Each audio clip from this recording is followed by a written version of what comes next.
You're exactly right. Yeah. We're all waving in agreement at Nate right now. You can't see us.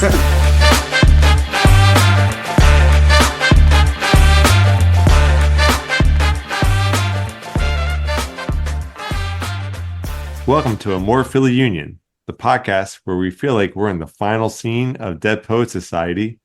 We are your hosts. I'm E. I'm C. And I'm Paul. Oh, Captain, my Captain. Oh, Captain, my Captain. Yeah. Well, we're all standing on our desks. Yeah. Right now. Shock. Ripping out pages from poetry books or I'm trying to think of something union related that would have pages and then it's escaping me, but you get the metaphor. But so we are in the post Curtin era now. Just kind of adrift here. God, that sounds weird. Yeah, it does sound weird. But before we go down that road, just as a reminder, we want to invite everyone to let's keep those guiding stars in our lives, and one of them is the Philadelphia Union Foundation. So as always, we recommend you go check them out at philadelphiaunionfoundation.org. See what you can do. There's make a donation, check out what they got going on. It'll help you keep your bearings. Okay, so this week, kind of not a lot to talk about, but some big things to talk about. So we brought in some extra help for this, and so let's just jump right in.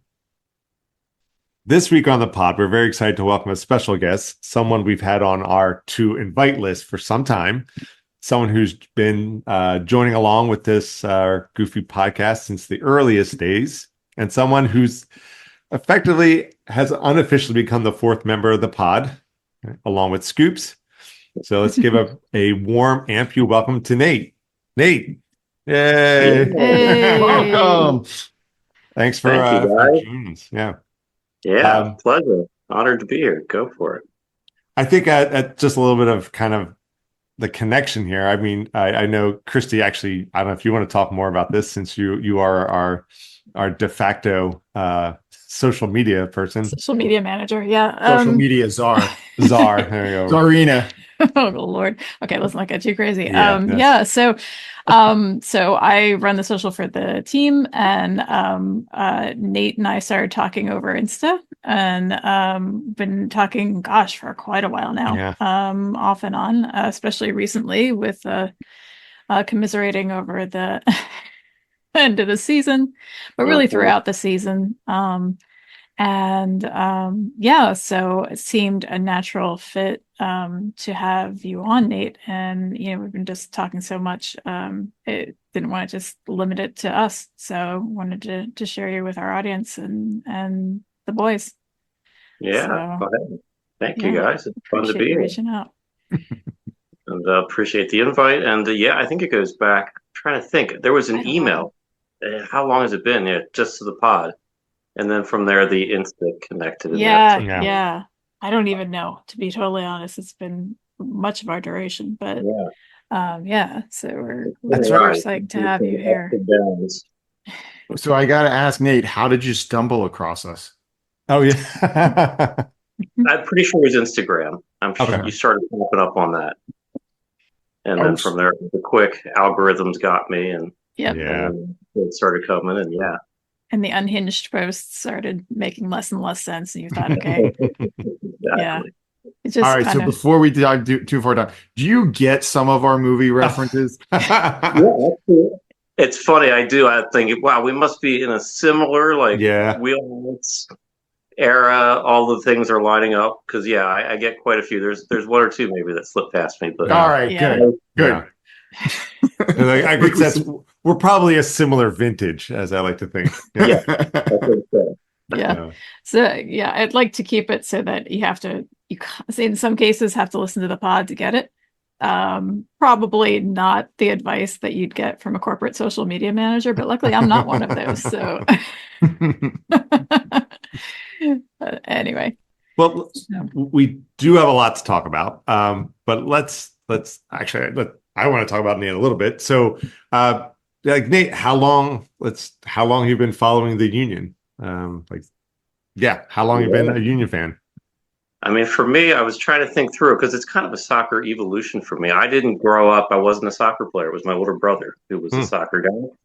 Even all the way through college, it took graduating college and going overseas for a year away from everything, except for once a week they would broadcast on the local channel Champions League, one of their games live. So that's how I started watching. And it was the year of like AC Milan beat Juventus, Gattuso, Pavel Nedved. I think Zidane was still playing. So I fell in love with it then. Came home and didn't have a team to cheer for. And was like, well, everyone cheers for the English Premier League. Everyone adopts a team. It just never really stuck. But then we went overseas. I met my wife. We went overseas for a few years, came back. That's right when the Union were just starting up. Like, hey, I finally got a club. Like, this is it. Time to go. And I think it was, like 2011 was my first game. Oh, nice. Which game was yours? First one? 2011. I can't remember who it was against, but it was in the River End. It was a good welcome. Yeah, good start. So that was your first like in-person game. He jumped right into the deep end, all the way to Chester. Took the shuttle to the stadium. It was a full experience. Yeah, no half measure there, going right for the River End. Yeah. Only way it could have been more intense was if it was a New York Red Bull game. And they had a good couple of buses, people coming down to see the game. Yes. Yeah. A little flavor, a little salt. A little bit. So are you like local Philly, like generally, or are you from outside the area? Lancaster County guy, went to college out of state. It was when we came back from our second time overseas in like 2009. Ended up in Germantown for a bit. And then Havertown, and now in King of Prussia. Oh, very good. Yeah, so local. I mean, I'll ask him. Feel free. So going overseas. So what was taking you overseas, or? That's a good evolution in itself, right there. Yeah, I think it was college. I did a semester abroad. It was something that we were required to do for most kids, most students. Cool. And a semester in the Middle East, started in Egypt. We traveled throughout Israel, Palestine, did some free travel to Jordan and Lebanon. And then we capped it with like this sailing trip to Haifa, Greece, and then to Italy. So we really ran the gamut. So I got back from that and was like, well, that's kind of in my blood, that whole plan of I'm just going to get a job after school and start doing that thing kind of got put on hold for a little. Wow. So then I did a year abroad teaching, just service, teaching out in the bush, South Central Africa, Zambia. Wow. Was where I was at. And that's where I got to watch the Champions League and started to get that in the blood and the spirit. So yeah. Wow. And you've been here since 2009? 2009, got back from 3 years in Tanzania.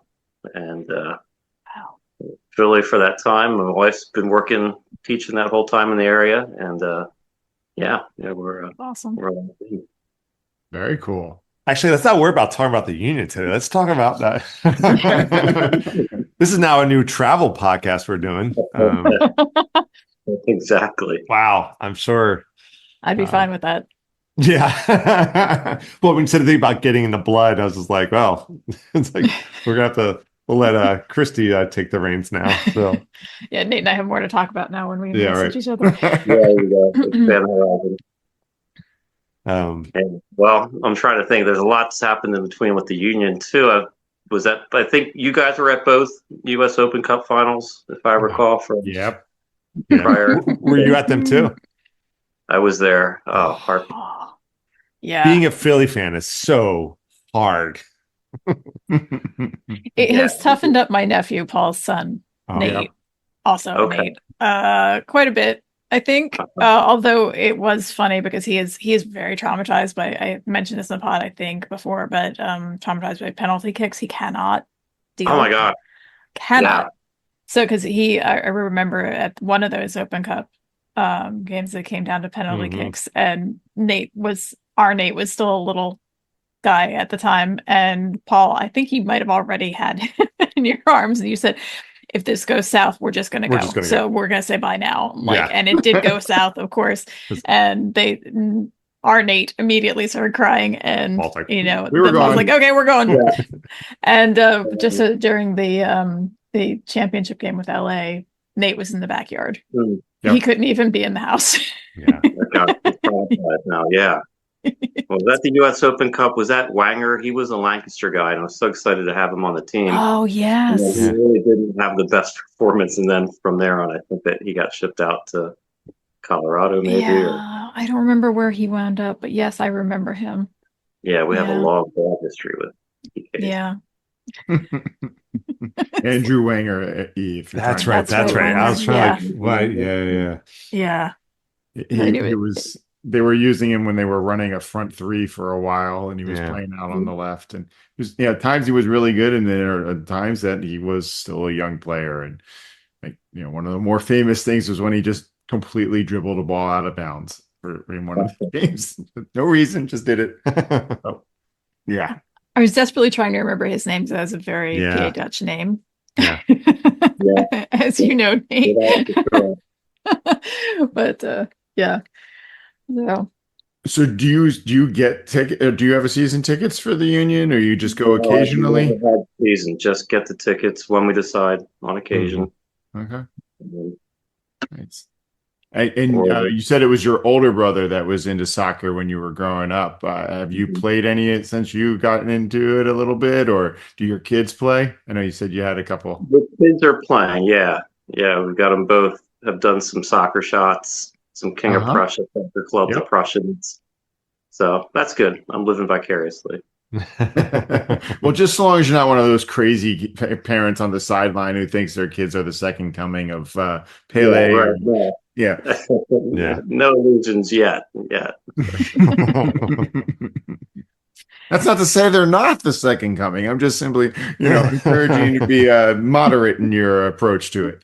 Because I actually do coach. Oh, you do? You got Yeah, some good so I've seen experience. some pretty unreasonable parents, but yeah. So Well, and our Nate is a ref now too, so that's Yeah. the other side of it. Mhm. So you see a lot. well, that's great. And have you taken them to games? Do they enjoy it? Do you take them to the Sons of Ben section? So my oldest is not the biggest sporty guy yet, so he still opts to stay home a lot of the time. But my youngest seems to gravitate to it. So we just went to the Eastern Conference Final of the Union too. Oh, where they nice. won. Oh, you went to that? Okay. Oh, good. Yeah, that was fun. Disappointed to see that they lost then in the final, Yeah. but we Yeah. can't have a break anywhere. That That's was because E and I turned it on. That's why they were doing well. We turned it on and immediately went to South. I almost turned it off just to help them out. They made two big mistakes in that game. One, they scored early. Two, they got a 2-goal lead. Yeah. As we all know, a 2-0 lead in soccer is the most dangerous lead in sports. Yeah, it is. It is. Not good. I feel like we should jump into the Yeah. news now. Yeah. We That's got fine. so much to talk about here. Yeah. But we want to keep talking to Nate about his travels through around the world and in soccer. But at the same point, there's just so much happening right now at the Union, and it would be great to have Nate's opinion on things as well as we go through the end of season stuff. So let's talk about Curtin. So when was what day was it? I feel like I should mark on the calendar like with a Thursday. big black X the day that Jim Curtin was let go from the Union. The curtain was fired. I know, like it's almost like, so Nate, where were you when you got the news that Jim Curtin got let go? It's like, Oh, I was, I think, at work. I got a message from a coworker who I don't normally hear from. I think I was telling this to see over Insta, and he was very vague, but just by his messaging and what he said, I was like, oh, Curtin got fired. You could just tell right away. Wow. It was his hometown boy got done wrong, and I think he was from Orland. yeah, I think so too. Yeah. Yeah. Mhm. And then I messaged you. I think Okay, my perfect mom timing. messaged me, and I messaged the boys, and I messaged you. Yeah. It's like, News traveled fast. yeah, for real. Wow. Yeah, it was Thursday that all went down, I'm pretty sure. So which was the 7th, I'm not mistaken. Well, I was sitting across from you at the desk, and I someone sent a text to us about it, and I Jen. saw it. Jen did, Jen yeah, sent it. yeah. Paul's wife, Jen.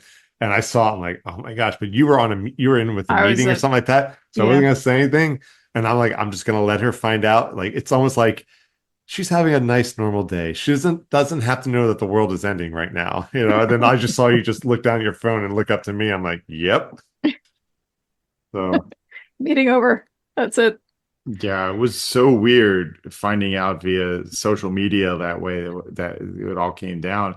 Because a couple of days before, I guess it is post game, the press conference post the Cincinnati game, the end of season, somebody asked him about coming back next year, and he said that he hoped to be back, and yeah. he kind of expected to be back, and then a couple of days later, nope, he's not coming back. Yeah. Just crazy.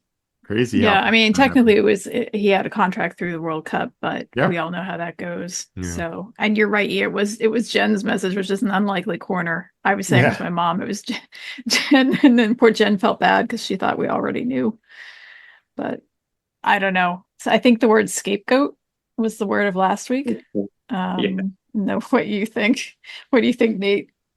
Yeah, no, that fits in perfect. I'm trying to think of what I was messaging back too, but definitely involved a goat emoji. Yeah. For sure. And not in the messy sense, sadly. No. But yeah, it's I don't know. And we were all listening to the presser like right before this, or listening to or watching. I don't know.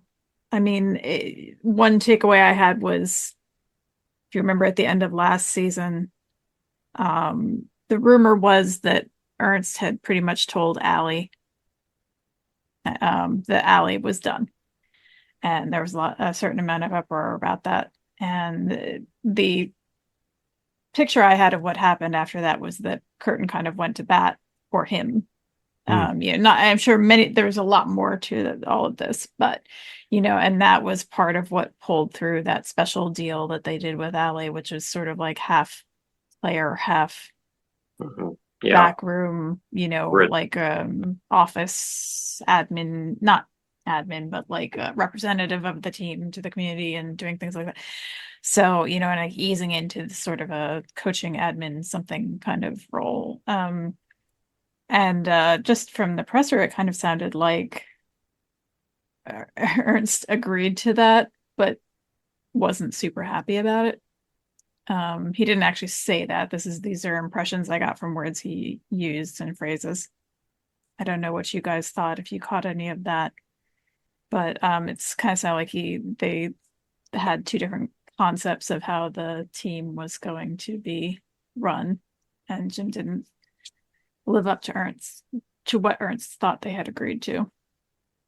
Well, I'll defer to Nate. You're the guest if you want to respond Yeah, I only know what I've read, and a lot of it's like the Philly soccer page or what I can get my hands on. But yeah, it just sounded like a divergence in their visions, the use of the players.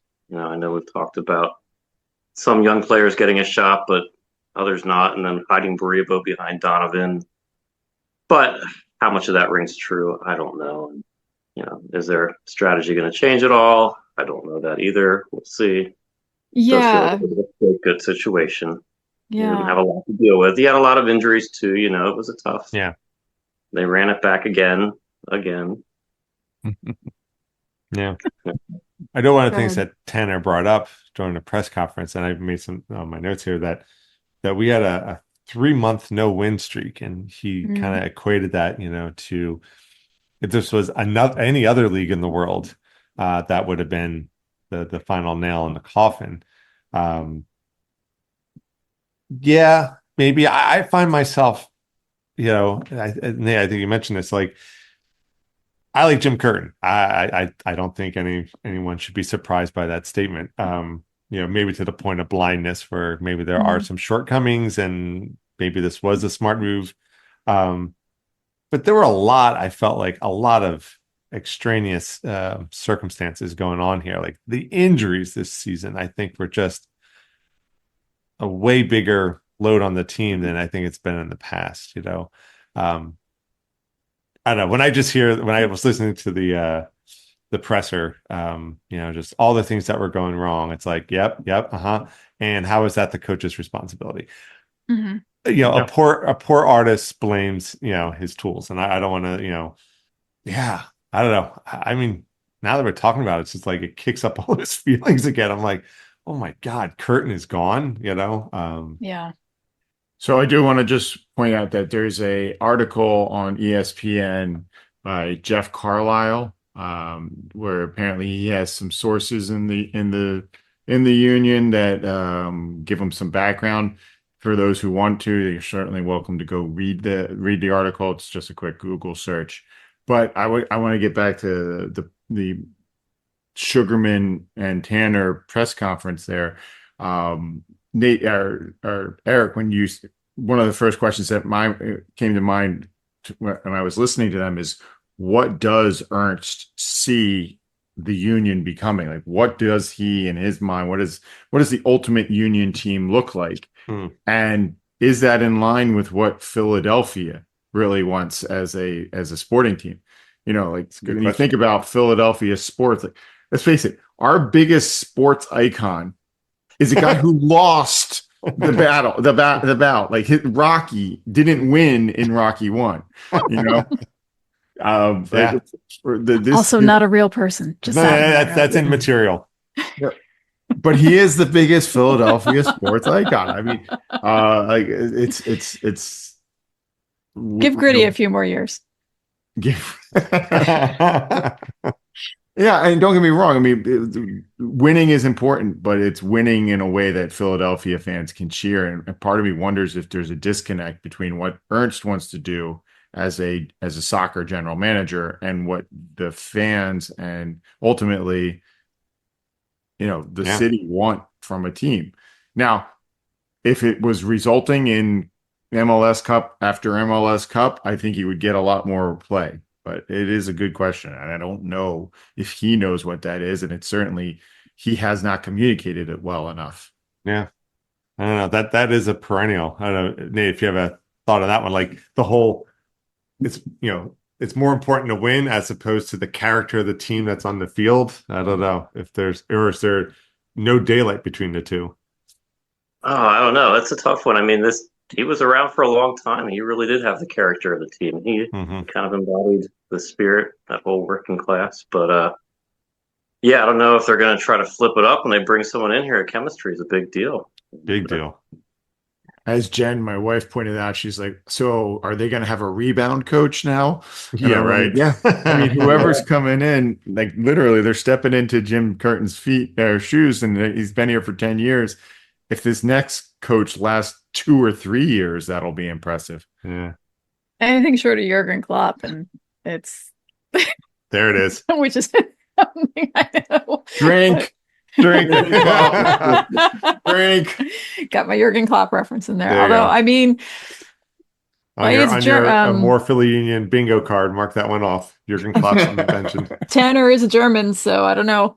Maybe there's I thought he was Austrian all this time for some reason. But that has nothing to do with anything. Tanner. For some reason, I thought he was Austrian. Did he work with an Austrian team? I must have been it. I don't know. I just got all confused. But anyway, that's nothing. But I don't know. It'll be interesting to see what happens. I do worry about that because you see this in other teams, but it's not that many where somebody does well, scores a goal, runs directly to the coach for a hug or a high five or a whatever. And I saw that countless times with Jim. Yeah. And it's just, I mean, it's not unheard of, but it's rare. And I definitely think that the next one will be like the Pope who came after John Paul II. Oh, gosh. His name I can't even remember. We're Benedict. Benedict. Oh boy. Well, okay. So No. Even if you're not Catholic, you can admit that as an iconic figure. It's like the Key and Peele sketch. The guy who had to go on after Oh, Martin Luther King. Martin Luther King, like, oh man, I Yeah. gotta follow that guy. Yeah, there's no way. There's no way. It's exactly it. So Oh. it's going to be a tough road. And you know, we had two MAC coaches before. Well, Novak, as it turned out, was quite the horror Downright evil. show. Yeah, it was like the which we mommy didn't dearest realize. of coaches. Yeah, and then Hackworth was, you know, I liked him. he was fine. Like Yeah, he was fine. He was fine. He was fine. Yeah. But you know, and then it was Curtin. And we've only had 3 coaches, right? Yeah, right. Yep. So, I mean, which is insane in 15 seasons. But anyway, I don't know. It'll be interesting to see. Go up, Get Paul. Did you have a back to question? the press conference. It was interesting that, you know, injuries certainly played a problem. Well, it was a big problem for the Union this year. Losing Blake for as long as they did, plus others getting called up to other teams or, you know, to national teams and others just being unavailable.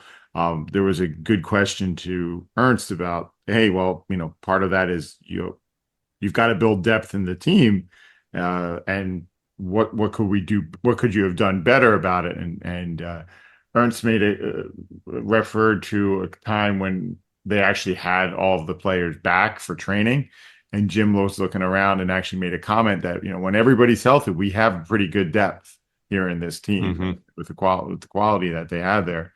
And then he kept going on about, you know, the approach to the Union approach, the academy approach. And part of me wonders if Jim had played more of the youth players, would that have made a difference in Ernst's decision, or was it still about results? I mean, at the highest level, the first team, it's got to be somewhat about results. And it's kind of unclear from that press conference if there was anything that, you know, would have saved Jim's position other than winning.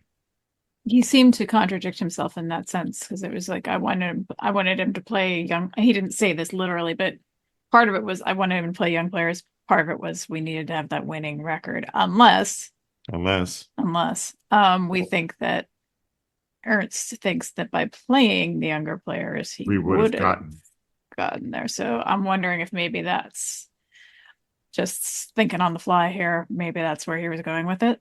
Could be. But I felt like Sugarman was protesting too much that we're not just a farm for developing youth and selling them to other teams. You know, that's just me being a little bitter. Just a little bitter about it. So, but yeah, so I'm not sure. I'm not sure if he was already a marked man. Maybe this is why he stopped wearing suits halfway through the season. Maybe he decided the heck with it. That's it. I'm going to be on the hot seat. I'm going to be comfortable on the hot seat. I did think it was interesting when Sugarman mentioned that they spend $75 million on the academy. Yeah. I'm willing to believe that that's accurate, but like, what all is that going into, and how does that compare to other teams in MLS would be interesting to know. He did say that we spend the most on our academy in the MLS. I marked that one down. I was surprised. I mean, not surprised that we're up there, but the fact that he just unequivocally said that we put the most into our academy system amongst all the other teams. Yeah. Still like to see the figures. Nate, did you watch any of the press conference, or did you listen to anything? Or no, I wasn't able to see it. Was this one that was a replay, or was it live? It's on YouTube. It's on the Union YouTube. It's on YouTube. I think what I read was kind of a summary of the presser and kind of covering the topics that we're discussing, which are, you know, questions half answered and a lot of question marks left hanging.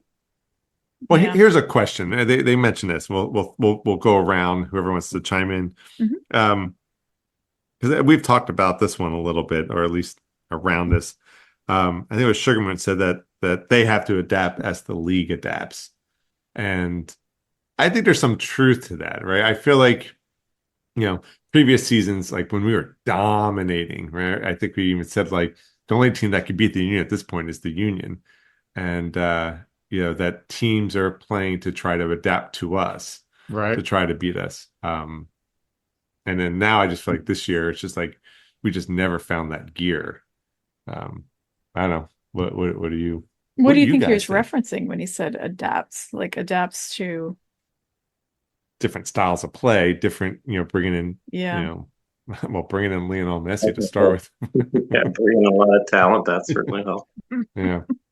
So, well, in 2022 was the year we went to the final, right? So 2023, I remember one of the criticisms I read was that we were still trying to play the same game and everybody had figured us out. Right. You know, it's a criticism I read. Yeah. I'm not saying it's mine. So, I wonder if that was sort of what he was referencing, in which case, so I have heard the criticism that, you know, Jim has a certain way of playing and that's what he sticks to.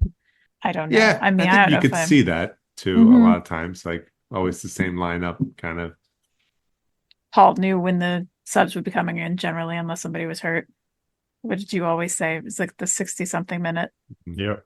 Yeah. So- And I would also say, I think when Sugarman was talking about adapting as the league changes, in the press conference, he was talking kind of not just about the team on the field, but also about the building style of some of the of how the different teams in the league go about it. You know, of course, not everybody's going to have whatever oil baron, you know, tycoon money that came into Miami and just decided to pony up the hundreds of millions of dollars to bring in Messi and friends. But like, that's never going to be the Union. And basically that felt like Sugarman's reaffirming once again that no, we are never going to do that. That is not how he wants to run it. He mentioned a couple of times that across the soccer world, there are a number of teams that have this academy first approach that have long-term success. I would love for him to have quoted which teams it was in particular that he sees that happening at, and what is success to those teams.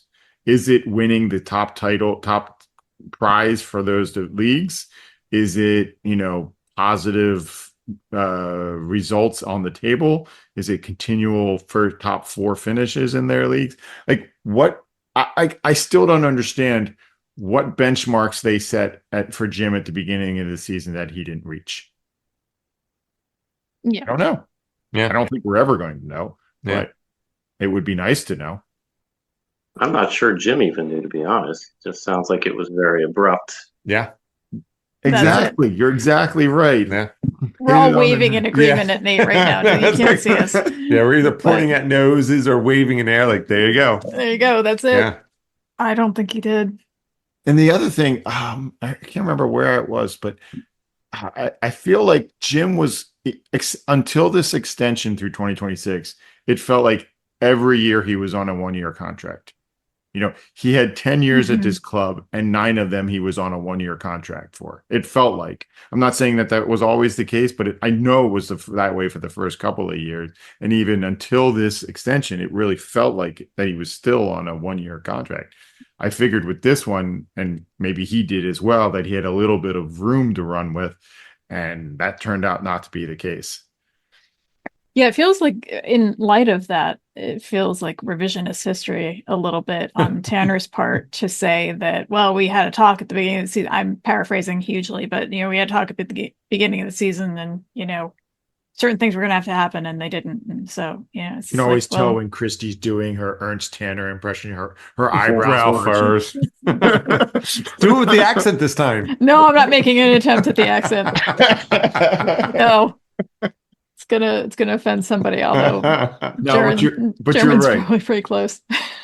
But you're right. I mean, I would expect that every general manager on any sports team has a sit down at the beginning of the season with the coach and sets out some goals that they need to hit. And yeah, it's not often that they would share that. I can't remember the last time any coach ever said this was a goal for the season for me. But yeah, I would just love to know what Jim didn't hit. And if there was any contingency in there based upon the status of the players. Yeah. The zeitgeist among the fandom is that. Also a German word. There you go. You're welcome. Is that Sugarman doesn't want to spend any more money. This is not fair. You know, light everything we're talking about, but Sugarman doesn't want to spend any more money and he wants to blame somebody. So Curtin had to go to make it seem like a big change was happening. and like it was somewhat like his fault, and we'll be able to fix it with like the same roster or a similarly inexpensive in quotes roster. Yeah. It seems like but with a new fair coach. assessment of what happened, which means there's going to be a lot more pressure on Tanner now to deliver some more of his magic pick. Because we're not going to get the top tier talent and that kind of money, but they've got to spend something, and that was supposedly his sweet spot and where he was delivering until as of late. Yeah. Right. I guess we don't know what's behind that. Was there no money left? Guess he got to move stuff around, but yeah, feels like the pressure's back on him now, or at least it should be. Yeah, I'm okay with that. Yeah, especially after canning a guy like Curtin. It's like it's one thing to can your coach in the off season. That's minimal disruption to the team. I get all that, but you just can the guy who's been our skipper for 10 seasons. Just a fan perspective, but I feel like there's other seasons where it ended and you're like, yeah, now could be the time, Yeah. Like we're gonna do it. And this was not that season. It just didn't feel like any of this was his doing.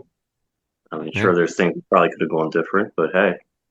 There's a quote here in this Jeff Carlisle article. I'm just going to read it. Somebody had to be a scapegoat, and they scapegoated Curtin. This is one source familiar with the union's inner workings told ESPN. I think it's pretty clear. I think Sugarman had questions, and Tanner got to put it all on Curtin. So wow. I think you might be onto something there, Nate, with the idea that this is Jim was obviously on a hot seat, but it feels like Ernst's seat is also getting pretty darn warm. Yeah. To me, it has shades of Andy Reid, where it was just, maybe now it's something to change. Not that things are horrible, but we're just not getting over the hump. And next thing you know, where's Jim going to land and get his MLS Cup out? Oh, no, don't say it. I know he's got to go out to Kansas City, and he's going to get MLS. He's going to replace Peter Vermees. That would be a dagger. That would really. He'd be walking into the same culture he just left and built. The only thing that could make that worse if it was any New York Red Bulls. Yeah, let's not even. I did see a rumor of Dallas. Oh, that would be. But it was. I mean, it's early days, guys. I mean, it's like this is super rumory, super early. But I heard Chicago is a possibility since they're that would make a lot of sense. He's got some time out in Chicago. He did. That's what they drafted him, and they're having trouble with their coach. I think they might be letting them go, and I mean that could be, and obviously that team has shown they were willing to spend some money on particular people. Now they also don't have the academy, which might become a 4-letter word to Jim in the next couple of years. But so the Andy Reid comparison is so apt. Oh man, because I could see him doing that. I mean, the guy won the Coach of the Year twice. Yeah, and he could absolutely end up ending on another MLS team and just taking them all the way. Yeah, Paul, and I would. How glad are you, Paul, to have somebody else who follows other Philly sports besides soccer right now? Thanks, Nate. Your face was just like, oh my God.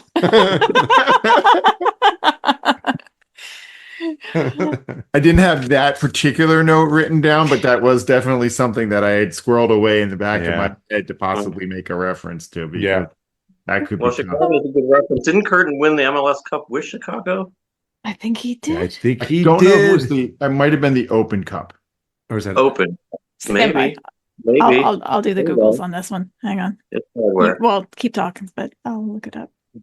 And talk about a franchise that really has struggled for a long time after having success. Yeah. I mean, Chicago. Gosh, this is so weird to talk about this.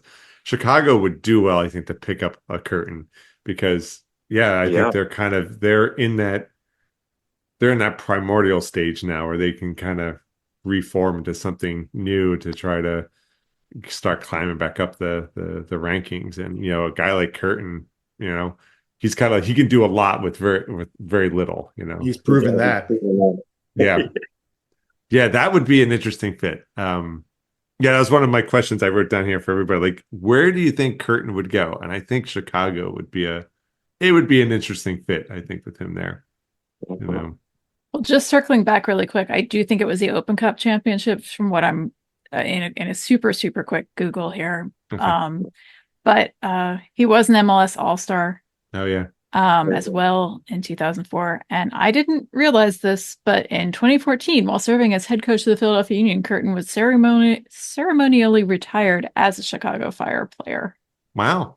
So even more indicators that if he might find some kind of home there. Might have a soft spot for the city if they were to come to him and offer him something. Yeah. And heck, half their midfield are former Union players.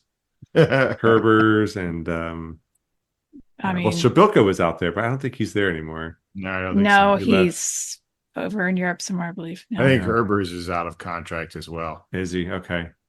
We've talked about it on the pod that there was some real angry play between the Union and the Fire over the last 2 seasons, and to see Jim go out there, I mean, it's a possibility. I'm not saying it's happening, but if that were to happen, I wonder if that would go ramp up or ramp down the fireworks between the teams.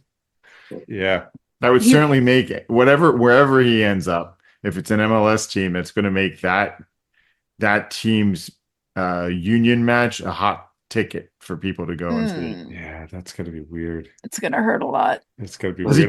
I almost wish he would, like, Leeds signs him or somebody like overseas, where it's like, okay, something in the championship. Hey, you go to Reading. Well, I don't. Let's.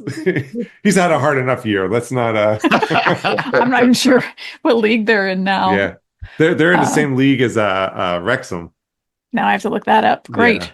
Wow. I think they're in the same league as Wrexham. Nate, so I'm from Reading, Pennsylvania. So Reading was one of my teams that I followed at one point. So they actually retweeted her, right? And they retweet didn't Reading retweet, or did Reading the city of Reading retweet something that you posted?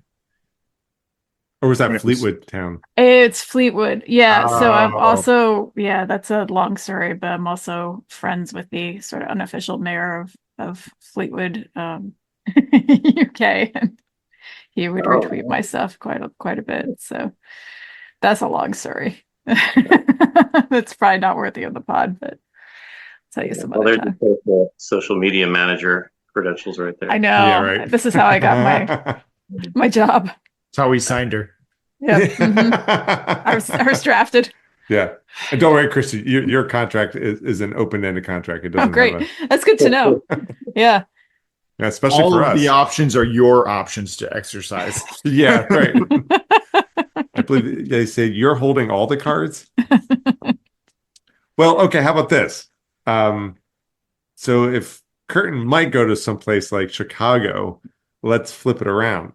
Who do you think, although maybe it's a little too soon, but who would be a good fit for Philly? Because Paul, you were saying there's a certain characteristic for this town. What coach could you possibly see coming in to replace Curtin?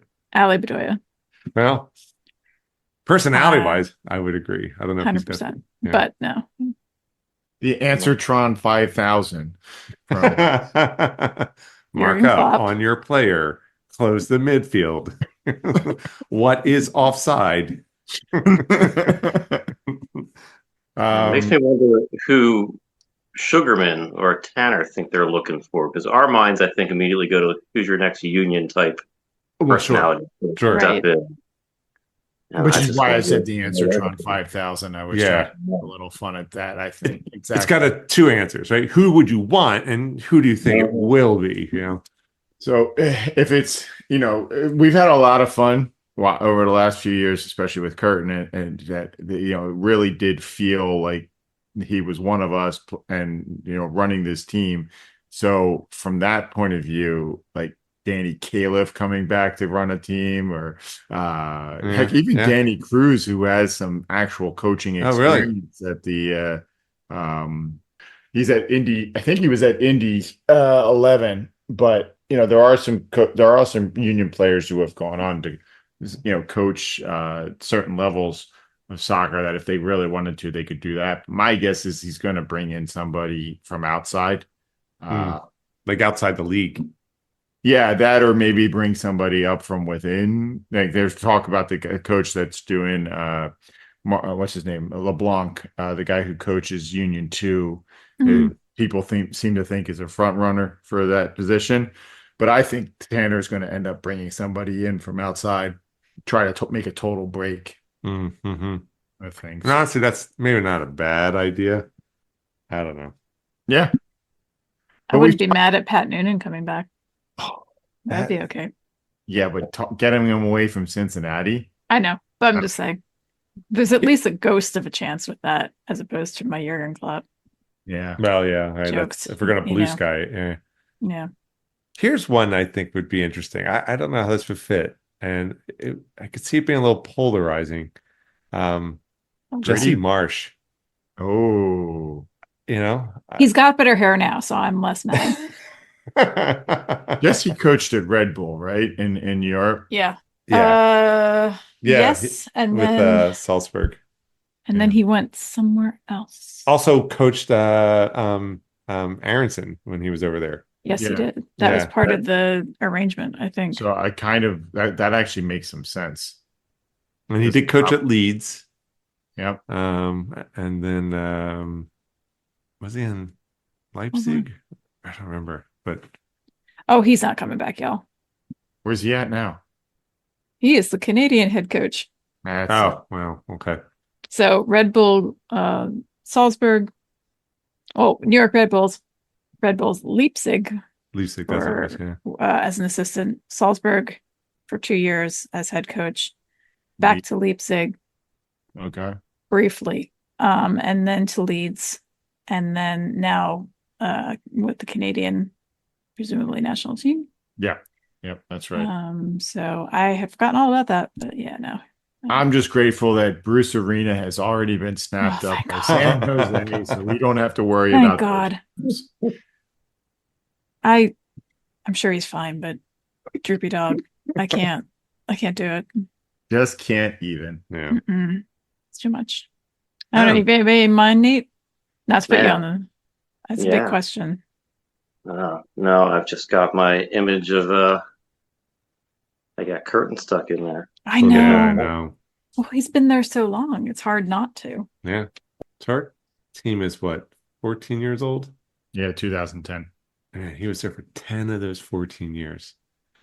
Well, 15. This was the 15th season. So yeah, but even still, 10. It's still 10. Sorry. 2/3. It's crazy. Yeah, I could see that Tanner bringing in like a Moneyball coach, somebody that nobody knows, but has some pedigree that this is going to be worth bringing in and turning it in. I just don't know who's going to be as much a part of the fiber of the city like Curtin is, and that's not necessarily needed to be a successful coach here. I know who. Mike Petke. Let's bring in Mike Petke. Could we? I mean, he's coached like every team around us. Is he allowed to come back and be a head coach? I mean, he got himself in some trouble out in Salt Lake. Oh, did he? Right. Yeah, he did. And so we might not. No. Yeah, we might not want him. He might still be persona non grata. Yeah, he might be. I don't know. Actually, I'm not sure what he's doing now. I'm currently Googling Roberto Martinez to see where he is. Oh, that would be that's shooting for the stars too. That's Thierry Henry. See if he wants to come and coach a team in MLS. Maybe that would be interesting. Thierry Henry on the famous mural inside the Academy building. Which mural was that? Oh, I don't know if it still exists, or it was the old, or if it's a new building. But I thought the description I heard when you walk in was the shot of like when the Union defeated the Red Bulls, and I think it was Thierry coach at that point of the Red Bulls. Oh, it's like an iconic shot of what the Academy represents and the toppling of the big dog. Oh, but hey, great! I wouldn't be mad. Yeah, Mark would be. Maybe not. I don't know about you guys, but I kind of feel like the end of Empire Strikes Back right now. 100%. Like the team is in shambles. We've lost Han Solo. We've lost. Yep. Luke's lost his hand. We found out some terrific, terrible secrets about our enemy, and it's just like we're kind of at a low point here. Yeah. We're looking for anything to hopefully start building back, and Ernst is in charge. That's very clear that he's the one that's in charge, and I just hope that he has a plan to make this happen. But that's when I was listening to the press conference and going over some of the listening to some of the other pods that are out there right now, and reading some things, like I just feel like so much of that we're in that low ebb of Empire Strikes Back. Yeah. Mhm. Who's in Carbonate? That's Curtin. That's Curtin. That's Yeah. Curtin. Oh, okay. But I- Han comes back. Yeah, I know. We're not Yeah. getting it back. That's the difference. Yeah. So how about this? Let's kind of put a pin in the Curtin conversation, because I know we're going to be talking about it more anyway, Yeah. podcast or not. So how about this? Just looking back over the season, I'm not worried about doing like a recap or whatever, but let's, Paul, your Empire Strikes Back analogy is absolutely on the nose, 100%. So on the flip side, what was like a high point of the season? What did go well this season? Or what was something that was a positive take or just a positive experience, right? But I try to think back to the vibe I had when they were closing out the first half of the season and Baribo was just coming on the scene. Oh, And yeah. all of a sudden, this glimmer of hope, like, well, you know what? Maybe things aren't so bad. Maybe we're going to pull it back together and show some of this union of old with the new triangle of death. Yeah. Yeah. Because that was coming off the Carranza loss too, which was kind of heartbreaking. And then immediately I felt like Baribo turned that around and was like, wow, Yeah. they flipped the flips. Julian, who? Here, hold my beer. Yeah, we missed it, but boy, we're happy to see Baribo come off the bench. Yeah. Absolutely. I was gonna say I haven't. One popped immediately to mind, but the one I think I would probably say was that the Union were the last team to lose a game. Oh, that's right. They went the longest out of all teams in MLS without a loss. Yeah. And that wasn't until I want to say like June was their first loss. It was either late May or June was their first loss. So Yeah. Yeah. 2 months without a loss was pretty amazing. Yeah. I think was it the number 11's popping up in my head. Did we go? It Like goes to 11. 11? Trying to Yeah. remember which Eric. season was it, the Supporters Shield or was the MLS Cup season where I felt like they did that the first half of the season, draw after draw, Yes. grinding it out. We were like, oh, when are we going to get a win? But you just realize in hindsight, all those points really mattered when they finally Yeah. switched them on Yeah. and never materialized this year. Yeah. Yeah. I was Yeah, holding out hope because so many teams do make it into the playoffs, but just the way it's set up. Statistically, you're yeah. more likely to make it in than not. Yeah. I mean, I think I had said some things early in the season about how it kind of rendered the actual season somewhat moot, but Yeah. that's not really true, as we found Yeah. out. And look at Atlanta. Well, somebody That's has to just- miss out. Yeah, exactly. Yeah. Right. Atlanta is like they upset against Miami, Yep. and Miami's out. Cincinnati's out. Cincinnati's out. Columbus is out. 3 of the favorites on the Eastern Conference are out. so who's still in from the East? Orlando, both Wow. New York teams, and Atlanta. Oh, Atlanta. Yeah. So, what stood out for you as a positive for this season? You didn't answer. Yeah. What would it be? That's one of the drawbacks of letting everybody else answer first. I didn't answer either because I can't. I'm still trying to think. Because I got another one. Well, I will say, I mean, Nate, the whole thing about Baribo, 100%. I remember when we lost Absolutely. Carranza, I'm like, oh man, our triangle of death it's going to be the straight line Yeah. of ineffectuality. Heartbreaking there for a moment. What's that? I said it was heartbreaking there for a moment. Felt like we Yeah. really lost. Yeah.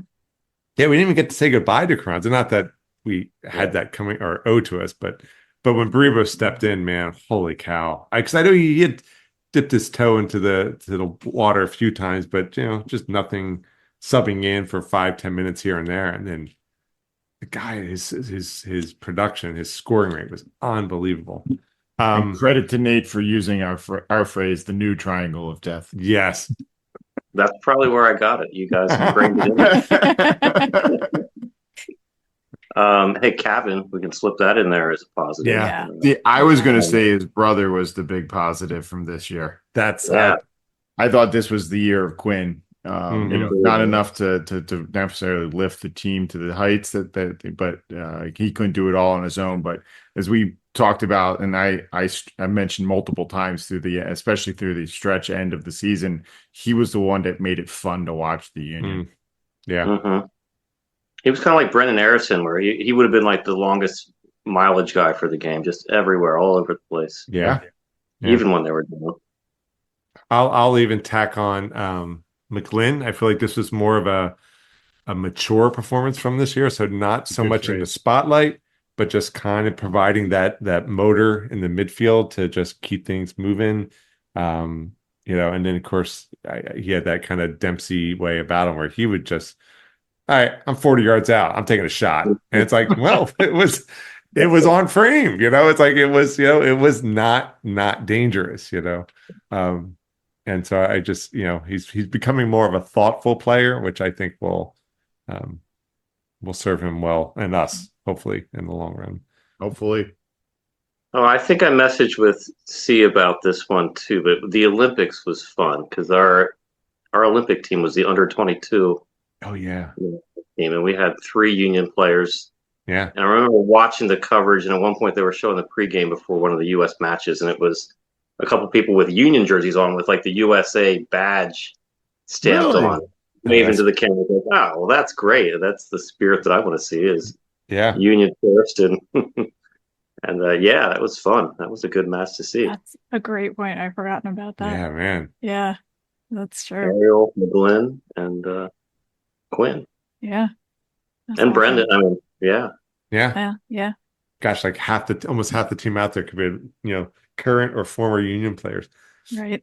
It's I guess that's a testament to this academy system, right? We are producing a lot of players that go out into the world, I don't know, one of my most memorable moments, if not maybe like, I don't know, it's a bit bittersweet and it's a little bit more on the emotional heart side of things, but when Jose, everybody knew he was going to be leaving. Oh yeah. And he insisted on coming in. Yeah. To play, even though I guess they weren't supposed to let him play because he was already semi under contract with his new team, and they're kind of keeping him in bubble wrap for that reason. And it was League's Cup, if I'm not mistaken. So he So he could take PKs, right? That's right. That's right. And that whole thing, I was a mess. I was just him crying, and then everybody I mean, they were hugging everybody, but like he got extra hugs, it seemed like, because everybody knew what was happening. And he was a mess. And it's like I said, my favorite Leo, since we share a birthday, I like to think we're both criers now. But so it's it's a little bit less about the team's momentum, but he was such a heart of the team, and from a Philly guy from an unexpected corner, maybe who would have thought, but it seemed like the team actually meant something to him. It wasn't just a step in the career. I'm sure it's always hard to leave, but it seemed like it was particularly hard for him to leave, and because I liked him so much, it meant a lot to me. That it meant a lot to him, I guess. So the positive is he's going to do really well where he's at now, which shows really well on the MLS and the Union. Yes, it was a great move for him. It was a great move for him. It was just a little hard on the heartstrings. Yeah. So, and of course, on the field, I mean, once he left, you could see his absence is, I mean, Leon Flock was doing the best he could, and he was doing good. It was, but there was no samba to Flock. It's more of a waltz than a. So how about this then? So that was kind of a couple points about the season behind us. What are you guys hoping to see during the off season, maybe, or how the next season begins? Any thoughts on that? Well, obviously we got to get a coach. Plan the raid on Jabba's palace, and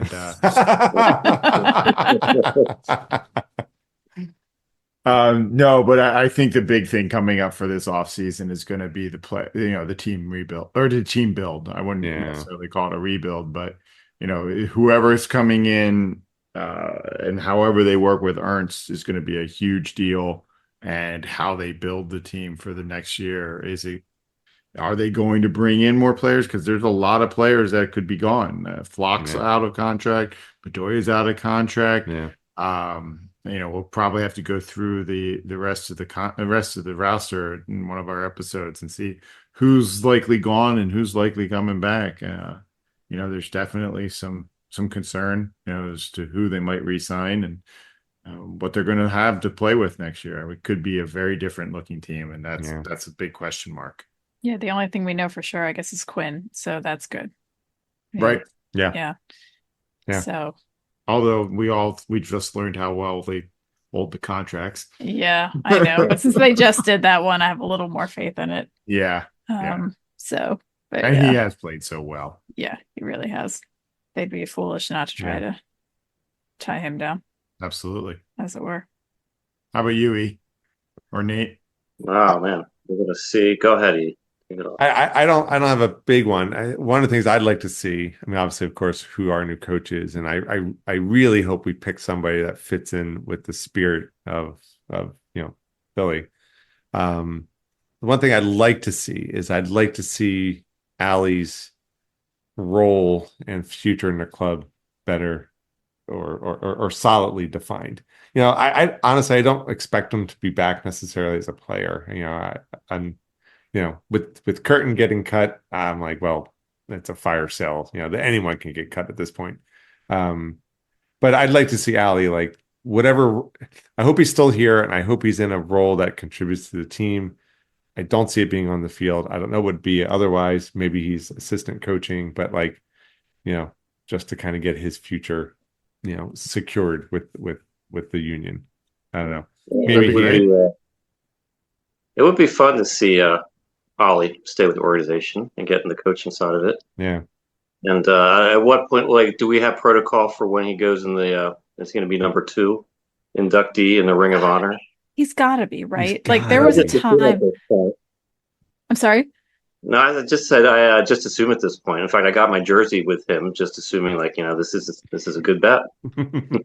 It's got to be. There was a time I thought maybe Gaddis, because he was with us for so long, but then he retired, but came out of retirement with for Cincy, and so I kind of feel like that kind of. Plus, he was steadfast, and but I don't know that he has the. Not that to play the popularity game, but I don't know if he has the appeal that Allie does. So. But that maybe I'm just projecting a little bit there. Big Allie fan. Yeah. No shade on Gaddis. A little mad when he went to Cincy, but I liked him too. Yeah. Always wanted him to score because of those when Ray scores we riot t-shirts that were going around for a while. Yeah. But yeah, I think Allie's got to be a lock for the Ring of Honor. And probably the next one, I can't imagine. I would have thought Jim at one point too, but not while but Jim didn't play for us, so maybe I don't know what the criteria. I don't know if they know what the criteria is since we have one person in there. Probably isn't. Track, but that could still play on. So I don't know. For this season, I just want to see some pieces come in. I feel like they've done that in prior seasons too, before we even talked about Moneyball and how much they were spending. So. Just see them make some moves to show they're serious. Yeah. Good. It's going to be tough. Ian and I were talking about this. I think the day we found out about Curtin, it's tough those seasons. And it's been a while since we had one of these when you go and it's like a whole new team. Yeah. Mm-hmm. And it's kind of, if you're a fan of the team, especially in soccer, right, you're supposed to be a fan of the team regardless. Yeah. It's tough though, when it's all new guys on the roster. And it's just it's a little bit, you feel I think Eric, we were out for a walk the other day and you said it's like being a new kid at school, I believe. Or going to a new school. Or going to a new school. And it's like, who are all these people? So obviously that'll be a temporary thing and we'll adapt and we'll find new Carranzas, new Yeah. Eric's favorite. Oh, his name just went out of my head. But anyway, from years past, the gentleman, your buddy. Union. Oh, Yeah, Oh, used to yes. love him, Yeah. Medunion. oh yeah. So, He won a really good senior role player at Cincinnati, I think, right? of course. Or one of those expansions. Yeah. Right. Yeah. Or was Yeah. It says a lot for the Union what they've done, because I remember seasons where they did flip the roster and it was exciting. It Mhm. was like, wow, all those Yeah. players I was used to, we Yeah. turned them over, hopefully for the better. And the fact that we've had such a run of steady, same lineup out there. Yeah. For the most part, it's impressive. Yeah. I So guess here's that something is- that's a possibility with everything that they were talking about at the press conference and all that, they really stressed the academy, CJ only, David Vasquez, there's all these key players that are on Union too. If this new coach comes in and really adheres to Ernst's directives that he must play the young players, maybe they bring them up. And while they're new to us, they're experienced in the team and how the team is expected to play. Maybe there's a chance that something good comes out of that. Fingers crossed. We can hope. Yeah. Mhm. Hope I that's don't know if last. we've talked about Moneyball, the movie, and we've talked about the book, and we've talked about there is this great scene in there where Billy wants the manager to play this guy who used to be a catcher, and he wants him to play him at first base, and the manager just won't do it. So they trade away all the first basemen, so he has to play this guy at first base. Like, I don't want Ernst to do that, but I kind of feel like that's the situation that they were up to, where it's like, all right, you're not going to play the young guys while you still have these other players to lean on. Great, we're going to trade away all those other players. Now you have to play the young guys. So maybe whoever comes in just buys into Ernst's plan and starts doing that. Yeah. It could be good. I mean, Yeah. they've had some success. They won the Eastern Conference in MLS Next. We'll see. Yeah. Okay. Well, Nate, thank you very, very much for joining us. I'm glad we finally able to get this to happen. So, yeah, it was great having you on, and hopefully we'll have you back again next season. Awesome. Sounds good. Thanks, guys. All right. If you want to join our conversation, you can find us on our website, amorephillyunion.com. You can drop us an email at pod@amorephillyunion.com. On Twitter, we are amorephillyu. Instagram, YouTube, and Threads, we are amorephillyunion. We'll be adding more to our eclectic Spotify playlist. Just search for More Philly Union there. Look for the music notes, and keep downloading our podcast wherever you get yours. So thanks, everyone, for tuning in again for another episode of A More Philly Union. We are your hosts. I'm E. I'm C. I'm Paul. And I'm Nate. And go Union!